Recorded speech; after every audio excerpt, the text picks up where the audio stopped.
Okay, I was recently asked about some places to sail in the Tampa, Sarasota, Bradenton area, and places to go, marinas. So I thought I'd do a nice little overview to answer those questions, and I thought I'd record it in case anyone else was interested. So we'll take a kind of imaginary trip based on some of the parameters I was given. One is the possibility of starting at Davis Island here, but it doesn't really matter where we start. I'll hit a couple of places I think are good to go. So let's say you launched at Davis Island. There's a ramp here, but just to kind of measure off distances, you have plenty of options to start if you're going from Davis Island. If you wanted I don't know, if you didn't want to go particularly far, and you wanted a nature type experience to start with, you can actually get in back here, and I've gone here before. It's very nice back here on the what is it? It's the Little Manatee, I think, over here. And it's got all these fun little channels here, and they're pretty deep, so even a boat with a couple foot draft could even go back here. And you can anchor out. This island over here, you might be able to come up to the shore, especially over here where that little sand is, and people camp up here. So you could go ashore and walk around there if you wanted to. And that's just 15, 16 miles from Davis Island. And maybe you do an overnight there, and that would be fine. Now, if you're looking for something a little more urban and urbane, instead of going here, because said you're interested in marinas, I'd be interested in knowing what you want from in a marina specifically, because that would change things a little bit. But you could go over to St. Pete here, and you could go either to the municipal marina, and you can contact them for rates and reserving, etc. But here's the municipal marina building and the fuel dock, etc. There's also ramps to launch here, by the way. And again, that's only 19, 20 miles from, and depending on wind, that's an easy sail, in a day to get there. And as you can see, if I select restaurants here, well, the screen will just be littered with them here in downtown St. Petersburg, all walking distance from, or many of them walking distance from the marina. So that'd be a nice option if you wanted to experience St. Pete, which is a very nice place for entertainment, restaurants, etc. Now, either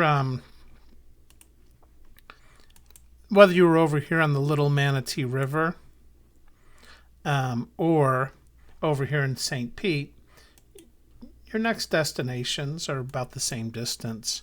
I think what I'm going to do is, since you're starting potentially on the Pinellas County side, I'll explore Pinellas County, and then we'll come back down south more into sort of the Manatee, Bradenton, Sarasota area. So next thing you might want to do is just sail down like so. The intercoastal comes around, about like this, and you come under the triple span Dick Miser Bridge. That's plenty tall. You have no problem getting under there. That's only 9-10 miles. You probably want to sail longer than that. If you wanted to, you could anchor up in here. There's protection behind this island. This is a park, Maximo Park. You could either come into the beach here pretty close and go ashore to the park if you wanted to. There's also ramp and docks to land here temporarily if you needed to. But if you wanted to go further than that, if you wanted to go further than just a 10-mile sail from downtown St. Pete, you could keep coming and go under this bridge, which is now a tall bridge that was put in, so you don't have to open that. That's very tall. You've got no problem. And then you could either go on the outside, but I might recommend going on the inside here. And if you didn't want to go too far, if you only wanted to go 15 miles or so, the town of Gulfport is an interesting place. Now, it has a number of bars and restaurants and the like.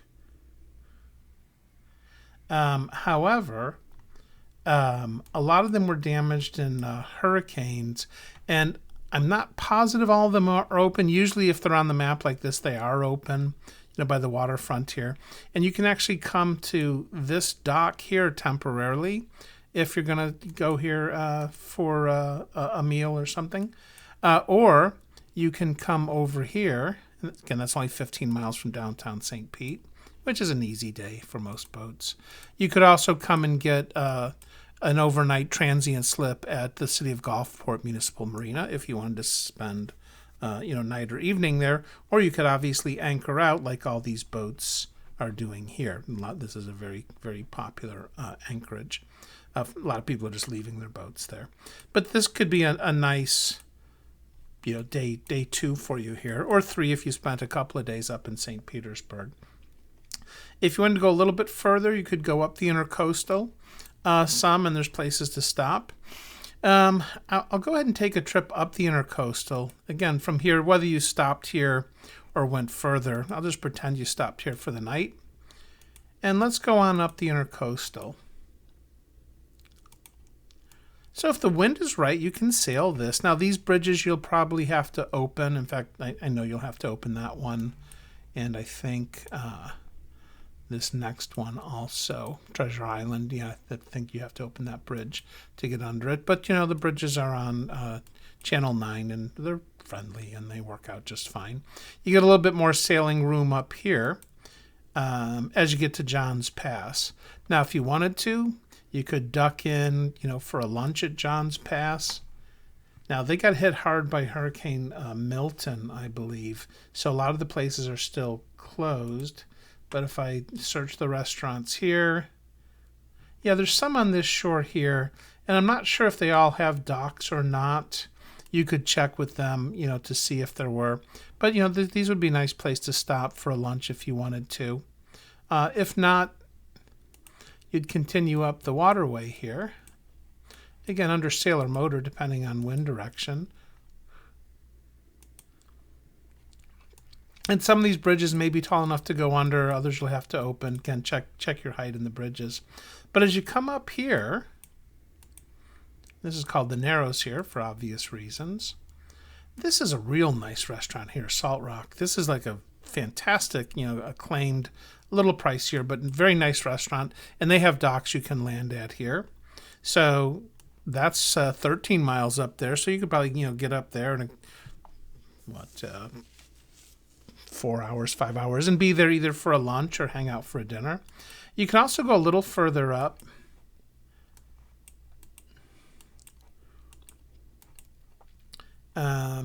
to, should be right here, Caddy's. This is a little bit more informal, lower price. Still a very nice place to go to. And they have lots of docks that you can come to and hang out on.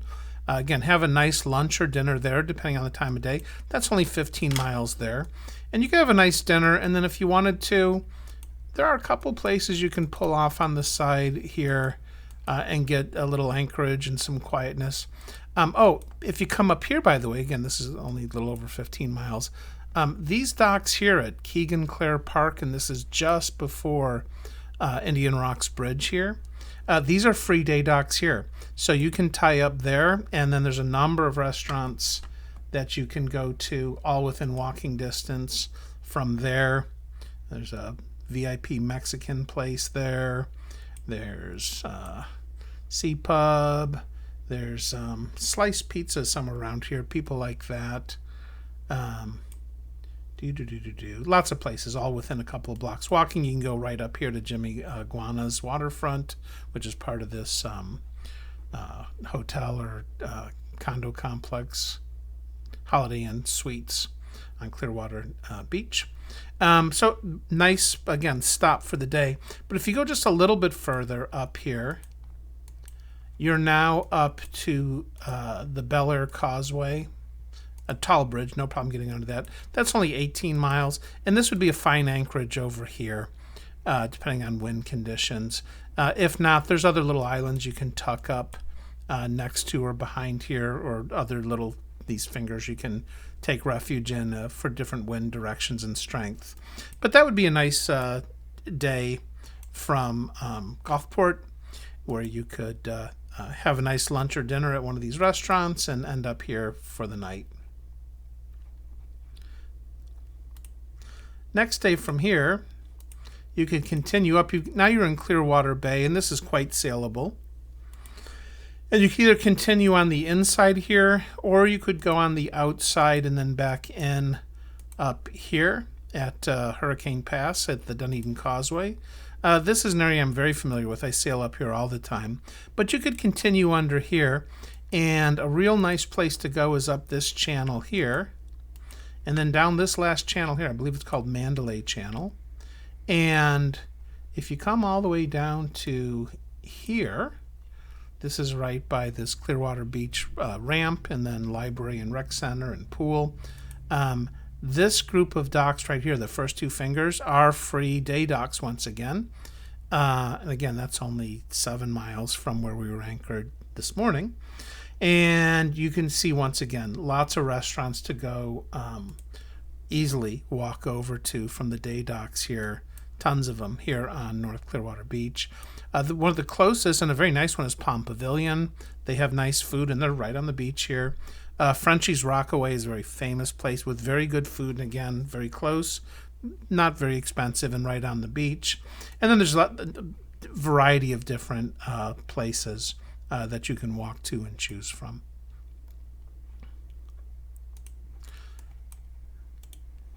From here, after visiting, eating, whatever, you can sail out, and depending on what you want to do, this is the old Dunedin Channel here, though it's filled in, and depending on your draft and the tide, you can't go very far up here. I do on my little centerboard that draws 8 inches, but like if you wanted to a secluded little anchorage, you could get out here, especially if you didn't mind grounding out. The bottom's soft. Do look out for a cable crossing here, though. Just it's on your charts. Don't snag an electric cable. That would be bad. But otherwise, it's just I like it up there. It's nice and quiet. But it is very shallow up there. And with low tide, you'd probably ground out, which, again, it's soft bottom. It's not a big problem. Otherwise, you can kind of come back down here if you want to play it safe. There's shoals kind of all up in here, so you might want to avoid those if you don't know the area. But you can come down about like so. And you have a number of spoil islands to go to. These are dredge spoil islands. And probably our favorite little one is right here. This is just northwest of Dunedin Marina here, just like half a mile or something. But especially on the west side here, this is a nice little place to hang out. It's got shade, and you can get pretty close to the shore here with a foot draft, enough to ground it or anchor out and go ashore. And just beautiful little shaded grove here. Nice place to camp out if you had a tent. You could anchor here again if the winds were right, either light or from the northeast. You could anchor up there. If they're from the north, you could kind of come back over on this side. If they're from the northwest, you can come over here. So you can get protection in a good number of winds there. If the winds were from the south or the west, these islands down here, see this island here, this is a nice beach here, and you get a lot of protection from the southwest. And the same with this island here, from the even the west and the south and the southwest and the southeast. Nice little beach. Again, it's shallow here, but you could come in until you're aground or almost aground and anchor up and come ashore. And again, get a nice protected anchorage if you wanted your own little island. But this one has got I think the nicest facility. These other islands are okay. They're not as nice as that one. Coming up the causeway, we're almost to the causeway now. This is a little bit bigger one. And again, you can kind of anchor in here and come ashore. And there's little trails through here if you wanted to. This is the Dunedin Causeway. There is a little place to eat here, the High and Dry Grill.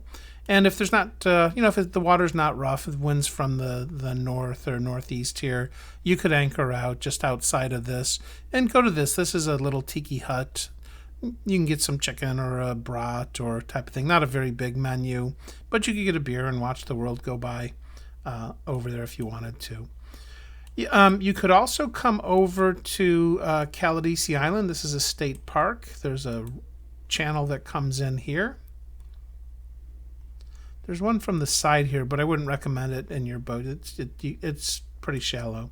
But you can come in here, and I believe that the docks, I'm not, check and see if the docks are still okay, are okay yet. I haven't gone in there in a while, and I know the hurricane busted them up pretty good. So before you did this, I would call Caladesi and make sure that the docks are in business. But you could overnight there if you wanted to.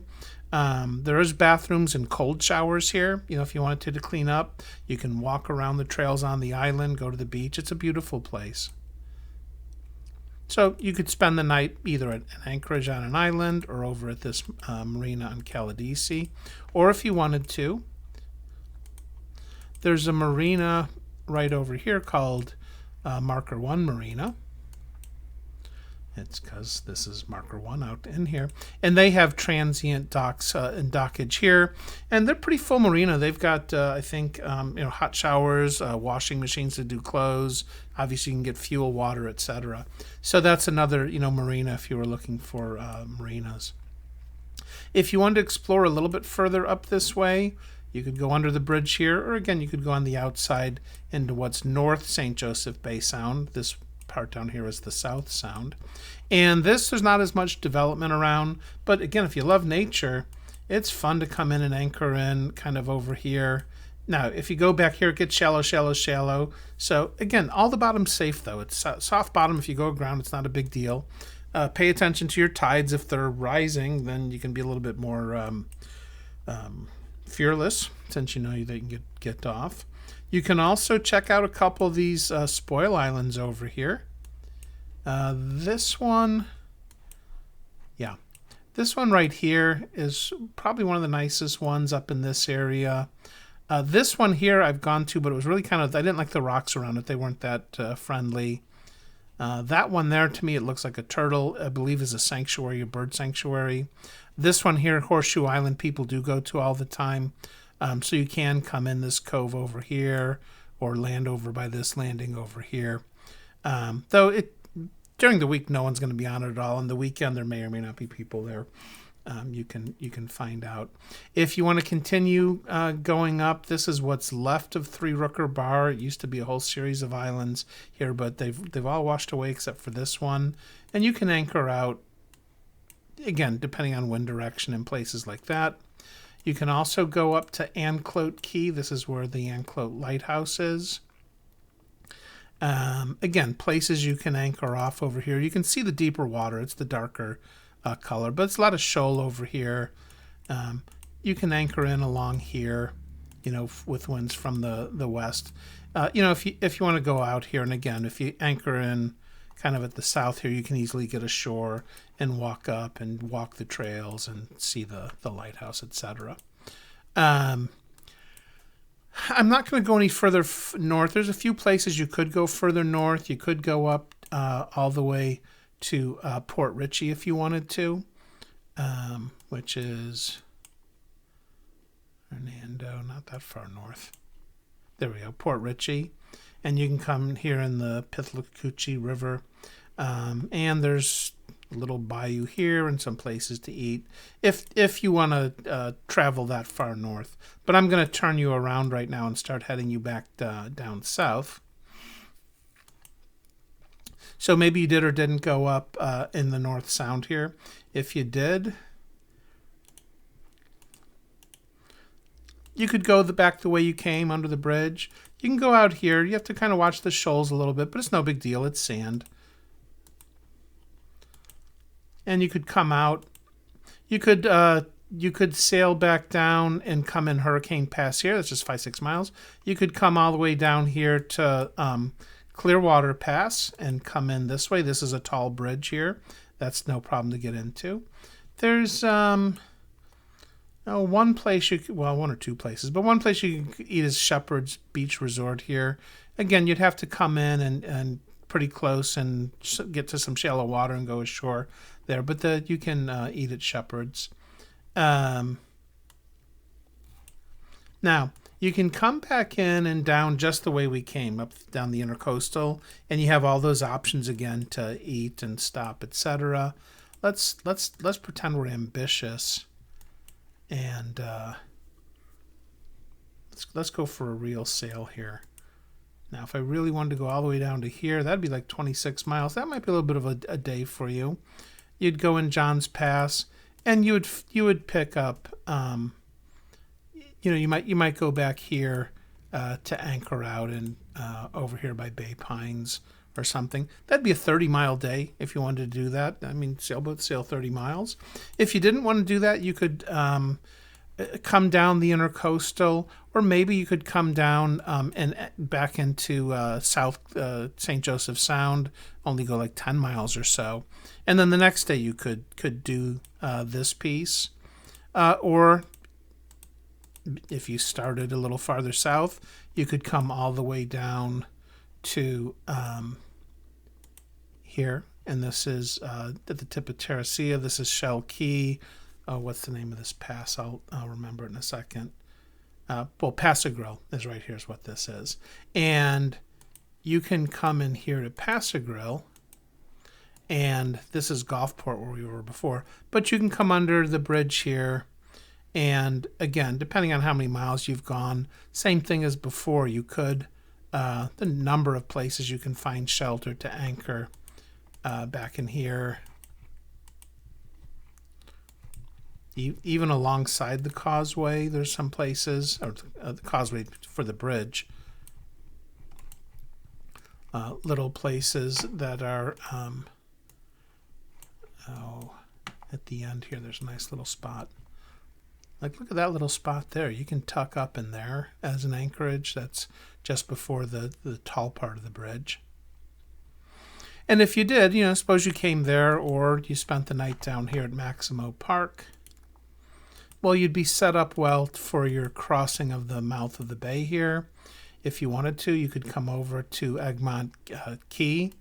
You can anchor, but the anchoraging isn't that good here. The boats tend to drag some, but plenty of people do anchor overnight. I'm not saying you can't do it, but you could go ashore for a day and hike around.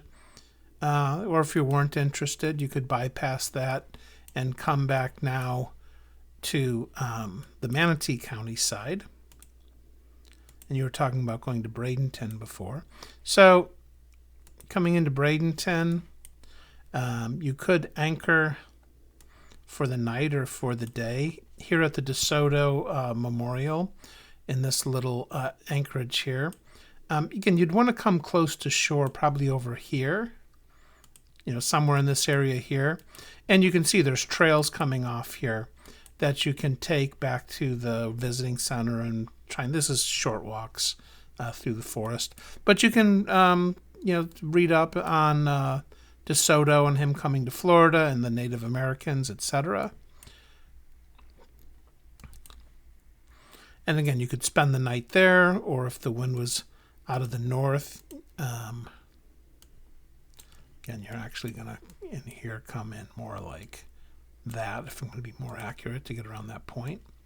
You can camp in along the shore here if you had northerly winds over by McKay Point, Emerson Point, Emerson Pavilion there. And you can get ashore there also if you get in close enough. And then either, the next day or that day if you want to go on farther. There's a couple of marinas in this area. There's 4 of them right around these 2 bridges. In fact, here I'll put in marina and you'll see them. Oops.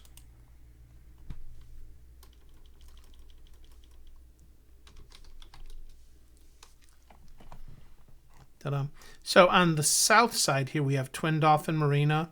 This is a nice marina. They got breakwaters in the front here. There's a restaurant here, Pier 22. You can pull up to and tie up to along here.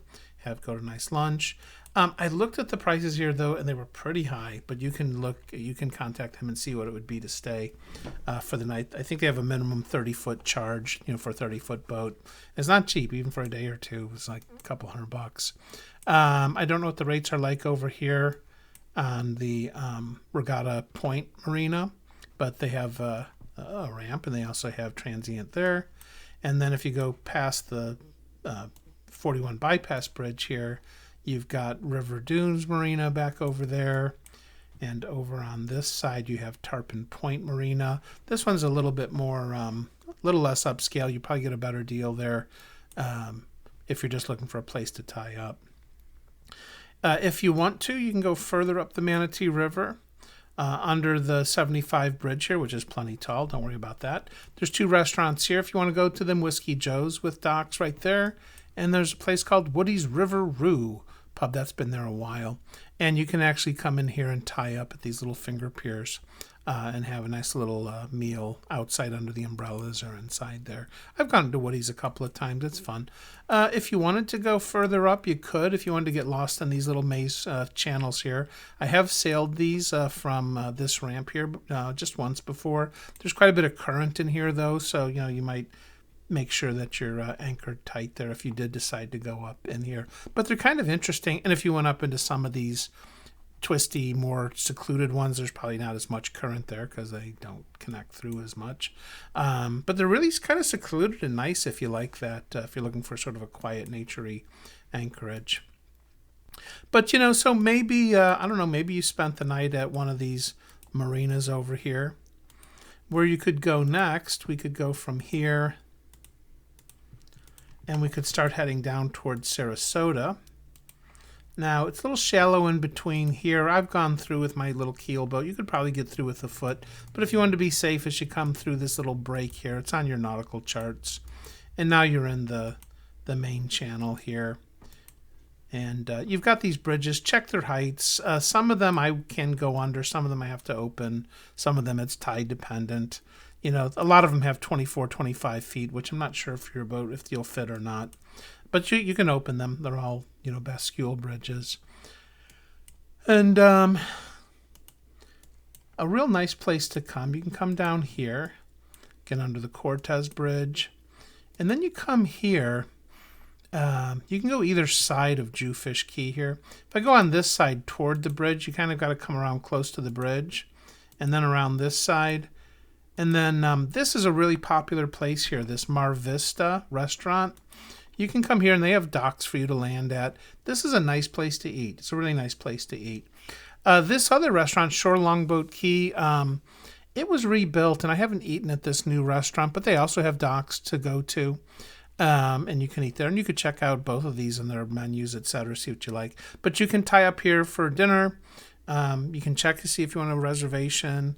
And then you can see a lot of people tend to anchor in this little anchorage here. It's pretty protected from most sides, and even the shoal over here on the east protects this section down here pretty well. So that's a nice stop, and you could spend a night there. You could continue down the channel here, and then it opens up down here in Sarasota Bay. And I've sailed this a couple of times. As you can see, there's not a lot of things on the shore kind of up in the north here for you to go to. It's just sort of open. It's fine for sailing.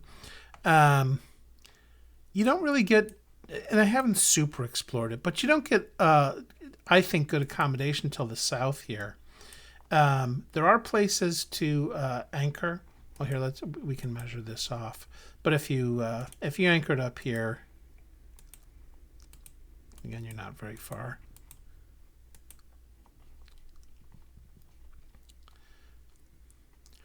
You can come down here if you want to before this bridge to the Old Salty Dog, and you can tie up at that on that pier there, that bulkhead. And in the past, I've had friends that have said that if you're there in the evening for dinner, you can even spend the night. I don't know if that's still true or not, but that's something to look into. It's not a very fancy restaurant, at least it wasn't in the past. So that's going to be a reasonable place to go for dinner if you want to.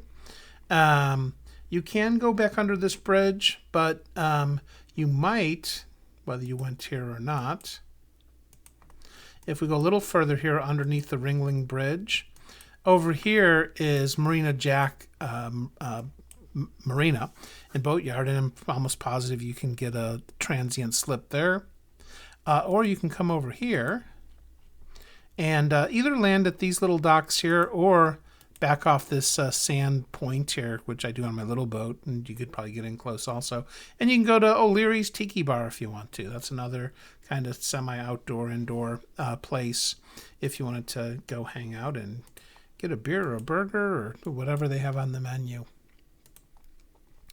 Um, Again, so maybe you came down here and maybe you stayed at the marina, or maybe you anchored out here in the anchorage or mooring field. And then what would you decide to do next? Well, you could continue south, but then you're kind of like on a voyage down to Venice or beyond, and you might not. That might be out of your cruising plan. So maybe at this point you're going to turn around and head back north. Again, we were down here. And again, you could go up the bay, or if the weather was nice and you wanted to go out and sail up, like if you had a northeast breeze and you'd be in the lee of the land here, boy, that'd be a nice sail. You could go up, you could duck in here at Longboat Pass if you wanted to go back in, after 15, 16 miles of sailing. Or if you were just loving life and wanted to keep on going, you could head back up across the bay. Or you could, come through here and then maybe, again, come back into the Manatee if you wanted to.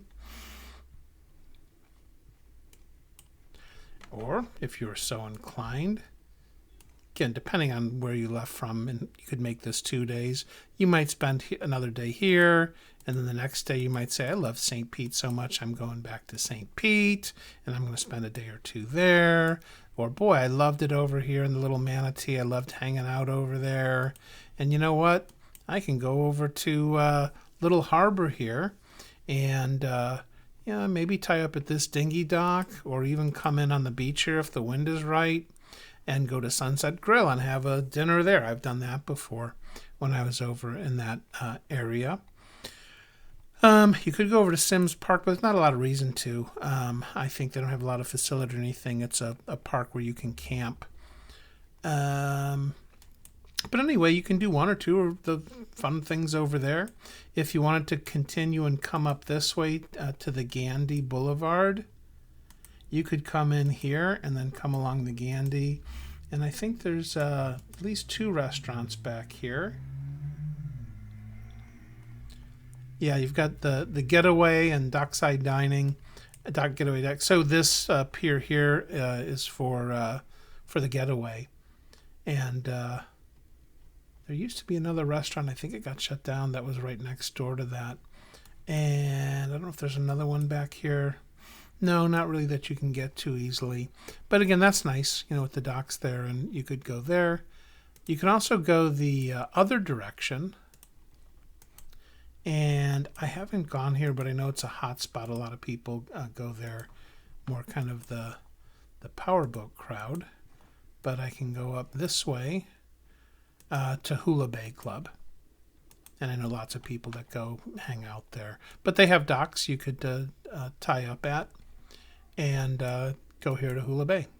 And you can click on that and we'll see the type of place it is. It's, it's nice. And a lot of pretty variety, large variety menu.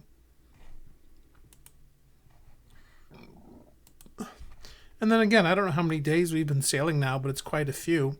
1, 2, 3, 4, 5, 6, 7. That's probably like 12 or 13, 14 days of sailing that I've just gone over.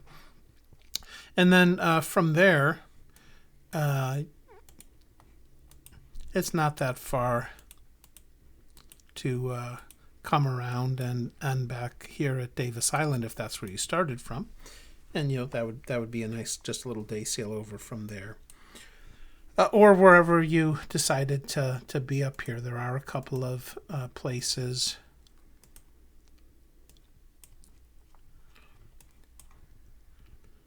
If you go up this channel here, it's a lot of shoal, but there is a channel that heads back here to Riviera Bay, and you could probably get back there on your boat. In fact, I'm about positive you can. But you could also pull over to the side here to not too shallow water. If you wanted to anchor out in these mangroves here and get away from it all a little bit.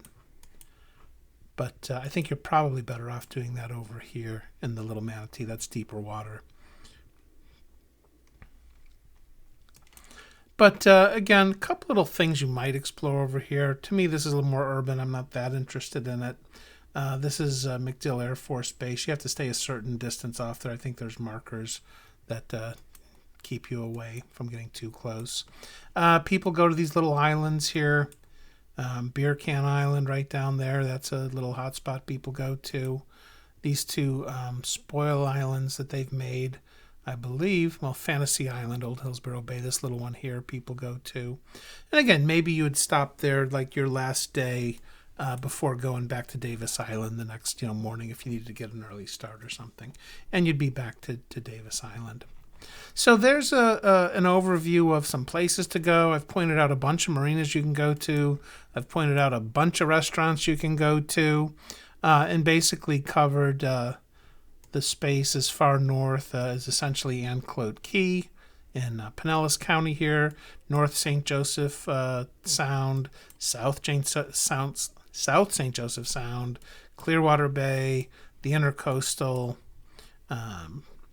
Gulfport area, down here around the bridge, Maximo Point, over here downtown St. Pete, over here on the east side, the Little Manatee River, down here up the Manatee River for marinas and some restaurants, on down the Intercoastal to Sarasota Bay to, again, a couple of restaurants and marinas down this way. And I think that should probably give you a good start on places to go, and depending on how long you want to sail, many days of sailing.